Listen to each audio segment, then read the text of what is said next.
श्री राधा कृष्णाभ्याम नमः। भगवान श्री कृष्ण की कथा का आश्रय लेने वाले भक्तजनों में महात्मा वेद व्यास जी एवं गुरुजनों की आज्ञा से श्रीमद् भागवत महापुराण के द्वितीय स्कंद के दूसरे अध्याय को सुनाती हूँ। दूसरा अध्याय भगवान के स्थूल और सूक्ष्म रूपों की धारणा तथा क्रम मुक्ति और सद्यो मुक्ति का वर्णन। श्री सुखदेव जी कहते हैं, सृष्टि के प्रारंभ में ब्रह्मा जी ने इसी धारणा के द्वारा प्रसन्न हुए भगवान से वह सृष्टि विषयक स्मृति प्राप्त की थी जो पहले प्रलय काल में विलुप्त हो गई थी। इससे उनकी दृष्टि अमोघ और बुद्धि निश्चयात्मक का हो गई थी। तब उन्होंने इस जगत को वैसे ही रचा जैसा कि वह प्रलय के पहले था। वेदों की वर्णन शैली ही इस प्रकार की है कि लोगों की बुद्धि स्वर्ग आदि निरर्थक नामों के फेर में फंस जाती है। जीव वहां सुख की वासना से स्वप्न सा देखता हुआ भटकने लगता है, किंतु उन मायामय लोकों में कहीं भी उसे सच्चे सुख की प्राप्ति नहीं होती। इसलिए विद्वान पुरुष को चाहिए वह विविध नाम वाले पदार्थों से उतना ही व्यवहार करे जितना प्रयोजनीय हो। अपनी बुद्धि को उनकी निस्सारता के निश्चय से परिपूर्ण रखे और एक क्षण के लिए भी असावधान न हो। यदि संसार के पदार्थ प्रारब्धवश बिना परिश्रम के यूं ही मिल जाएं, तब उनके उपार्जन का परिश्रम व्यर्थ समझकर उनके लिए कोई प्रयत्न न करे। जब जमीन पर सोने से काम चल जाता है, तब पलंग के लिए प्रयत्न करने से क्या प्रयोजन। जब भुजाएं अपने को भगवान की कृपा से स्वयं ही मिली हुई है, अब तकियों की क्या आवश्यकता। जब अंजलि से काम चल सकता है तो बहुत से बर्तन क्यों बटोरें। वृक्ष की छाल पहनकर या वस्त्रहीन रहकर भी यदि जीवन धारण किया जा सकता है तो वस्त्रों की क्या आवश्यकता। पहनने को क्या रास्तों में चिचड़े नहीं है।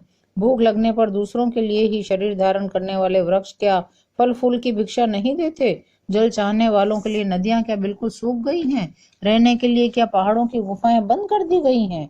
अरे भाई, सब न सही, क्या भगवान भी अपने शरणागतों की रक्षा नहीं करते। ऐसी स्थिति में बुद्धिमान लोग भी धन के नशे में चोर घमंडी धनियों की चापलूसी क्यों करते हैं।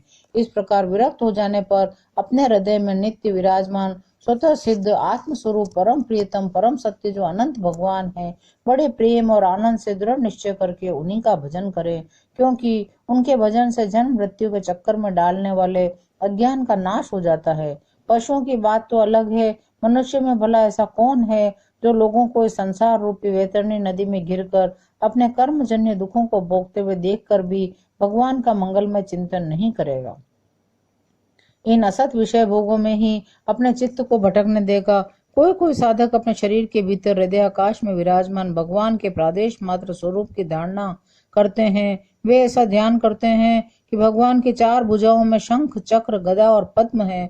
उनके मुख पर प्रसन्नता झलक रही है। कमल के समान विशाल और कोमल नेत्र हैं। कदम्ब के पुष्प की केसर के समान पीला वस्त्र धारण किए हुए है।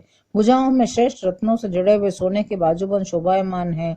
सिर पर बड़ा ही सुंदर मुकुट और कानों में कुंडल हैं, जिनमें जड़े हुए बहुमूल्य रत्न जगमगा रहे हैं। उनके चरण कमल योगेश्वरों के खिले हुए हृदय कमल की कर्णिका पर विराजित है। उनके हृदय पर श्रीवत्स का चिन्ह एक सुनहरी रेखा है। गले में कौस्तुभ मणि लटक रही है। वक्ष स्तर कभी न कुंभलाने वाली वनमाला से घिरा हुआ है। वे कमर में करधनी, अंगुलियों में बहुमूल्य अंगूठी, चरणों में नूपुर, हाथों में कंगन आदि आभूषण धारण किए हुए हैं। उनके बालों की लटें बहुत चिकनी, निर्मल, घुंघराली और नीली हैं। उनका मुख कमल मंद मंद मुस्कान से खिल रहा है। लीलापूर्ण उन्मुक्त हास्य और चितवन से शोभायमान भौहों के द्वारा वे भक्तजनों पर अनंत अनुग्रह की वर्षा कर रहे हैं। जब तक मन इस धारणा के द्वारा स्थिर न हो जाए, तब तक बार बार इन चिंतन स्वरूप भगवान को देखते रहने की चेष्टा करनी चाहिए। भगवान के चरण कमलों से लेकर उनके मुस्कान युक्त मुख कमल पर्यंत समस्त अंगों की एक एक करके बुद्धि के द्वारा धारणा करनी चाहिए। जैसे जैसे बुद्धि शुद्ध होती जाएगी, वैसे वैसे चित्त स्थिर होता जाएगा। जब एक अंग का ध्यान ठीक ठीक होने लगे, तब उसे छोड़कर दूसरे अंग का ध्यान करना चाहिए। ये विश्वेश्वर भगवान दृश्य नहीं दृष्टा हैं। सगुण निर्गुण सब कुछ इन्हीं का स्वरूप है। जब तक इनमें अनन्य प्रेम में भक्ति योग न हो जाए, तब तक साधक को नित्य नैमित्तिक कर्मों के बाद एकाग्रता से भगवान के उपर्युक्त स्थूल रूप का ही चिंतन करना चाहिए। परीक्षित, जब योगी पुरुष इस मनुष्य लोक को छोड़ना चाहे, तब देश और काल में मन को न लगाए, सुख पूर्वक स्थिर आसन से बैठकर प्राणों को जीत कर मन से इंद्रियों का संयम करे। तदनंतर अपनी निर्मल बुद्धि से मन को नियमित करके मन के साथ बुद्धि को क्षेत्रज्ञ में, क्षेत्रज्ञ को अंतरात्मा में लीन कर दे। फिर अंतरात्मा को परमात्मा में लीन करके धीर पुरुष उस परम शांतिमय अवस्था में स्थित हो जाए। फिर उसके लिए कोई कर्तव्य शेष नहीं रहता। इस अवस्था में सत्वगुण भी नहीं है। फिर रजोगुण और तमोगुण की तो बात ही क्या है। अहंकार, महत्व और प्रकृति का भी वहाँ अस्तित्व नहीं है। उस स्थिति में जब देवताओं के नियामक काल की भी दाल नहीं गलती, तब देवता और उसके अधीन रहने वाले प्राणी तो रह ही कैसे सकते हैं। योगी लोग यह नहीं इस प्रकार परमात्मा से भिन्न पदार्थों का त्याग करना चाहते हैं और शरीर तथा उसके संबंधी पदार्थों में आत्म बुद्धि का त्याग करके हृदय के द्वारा पद पद पर भगवान के जिस परम पूज्य स्वरूप का आलिंगन करते हुए अनन्य प्रेम से परिपूर्ण रहते हैं, वही भगवान विष्णु का परम पद है। इस विषय में समस्त शास्त्रों की सम्मति है। ज्ञान दृष्टि के बल से जिसके चित्त की वासना नष्ट हो गई है, उस ब्रह्मनिष्ठ योगी को इस प्रकार अपने शरीर का त्याग करना चाहिए।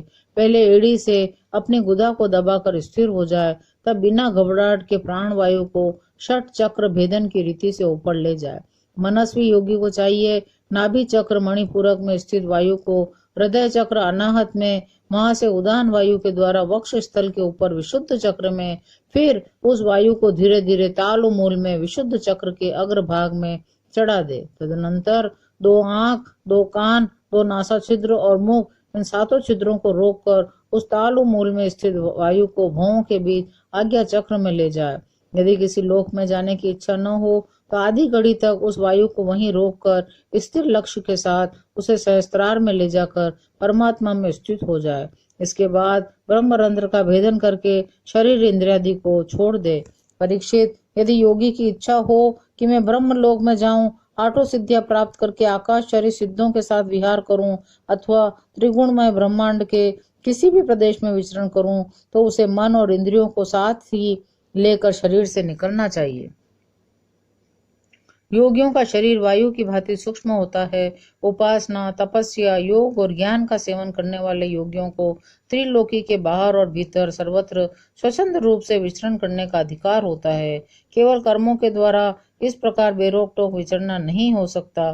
परीक्षित, योगी ज्योतिर्मय मार्ग सुषुम्ना के द्वारा जब ब्रह्म लोक के लिए प्रस्थान करता है, तब पहले वह आकाश मार्ग से अग्निलोक में जाता है। वहां उसके बचे कुचे मल भी जल जाते हैं। इसके बाद वह वहां से ऊपर भगवान श्री हरि के शिशुमार नामक ज्योतिर्मय चक्र पर पहुंचता है। भगवान विष्णु का यह शिशुमार चक्र विश्व ब्रह्मांड के भ्रमण का केंद्र है। उसका अतिक्रमण करके अत्यंत सूक्ष्म एवं निर्मल शरीर से वह अकेला ही महर लोक में जाता है। वह लोक ब्रह्म वेत्ताओं के द्वारा भी वंदित है और उसमें कल्प पर्यंत जीवित रहने वाले देवता विहार करते रहते हैं। फिर जब प्रलय का समय आता है, तब नीचे के लोकों को शेष के मुख से निकली हुई आग के द्वारा भस्म होते देखकर वह ब्रह्मलोक में चला जाता है। जिस ब्रह्मलोक में बड़े बड़े सिद्धेश्वर विमानों पर निवास करते हैं, उस ब्रह्मलोक की आयु ब्रह्मा की आयु के समान ही 2 परार्थ की है। वहां न शोक है, न दुख, न बुढ़ापा, न मृत्यु। फिर वहां किसी प्रकार का उद्वेग या भय तो हो ही कैसे सकता है।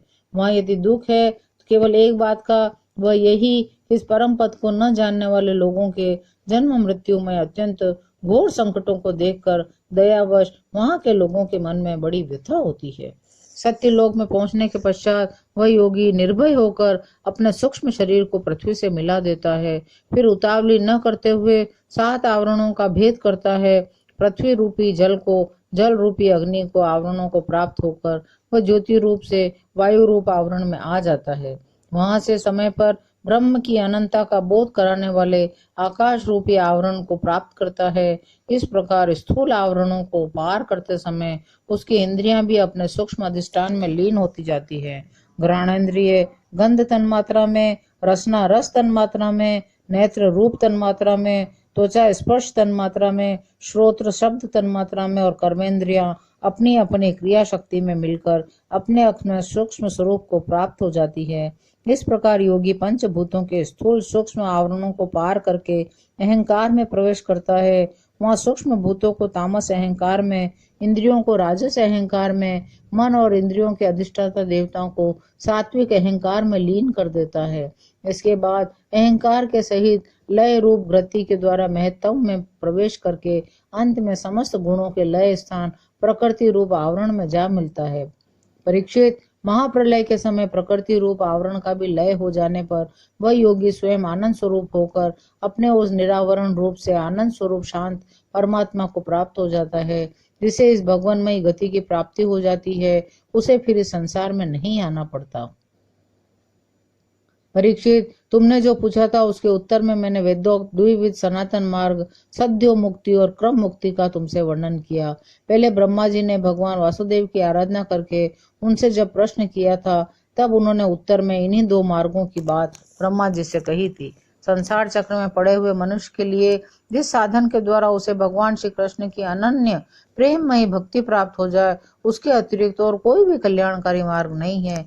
भगवान ब्रह्मा ने एकाग्र चित्त से सारे वेदों का 3 बार अनुशीलन करके अपनी बुद्धि से यही निश्चय किया कि जिससे सर्वात्मा भगवान श्री कृष्ण के प्रति अनन्य प्रेम प्राप्त हो, वही सर्वश्रेष्ठ धर्म है। समस्त चर अचर प्राणियों में उनके आत्म रूप भगवान श्री कृष्ण ही लक्षित होते हैं, क्योंकि ये बुद्धि आदि दृश्य पदार्थ उसका अनुमान कराने वाले लक्षण हैं।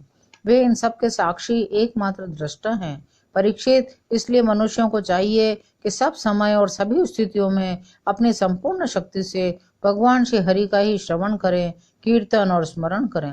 राजन, संत पुरुष आत्मस्वरूप भगवान की कथा का मधुर अमृत बांटते ही रहते हैं। जो अपने कान के दोनों में भर भर कर उनका पान करते हैं, उनके हृदय से विषयों का विषैला प्रभाव जाता रहता है, वह शुद्ध हो जाता है और वे भगवान श्री कृष्ण के चरण कमलों की सन्निधि प्राप्त कर लेते हैं। इस प्रकार दूसरा अध्याय भगवान के स्थूल और सूक्ष्म रूपों की धारणा यहीं पर विराम लेती है। शेष अगले अंक में। जय श्री कृष्ण।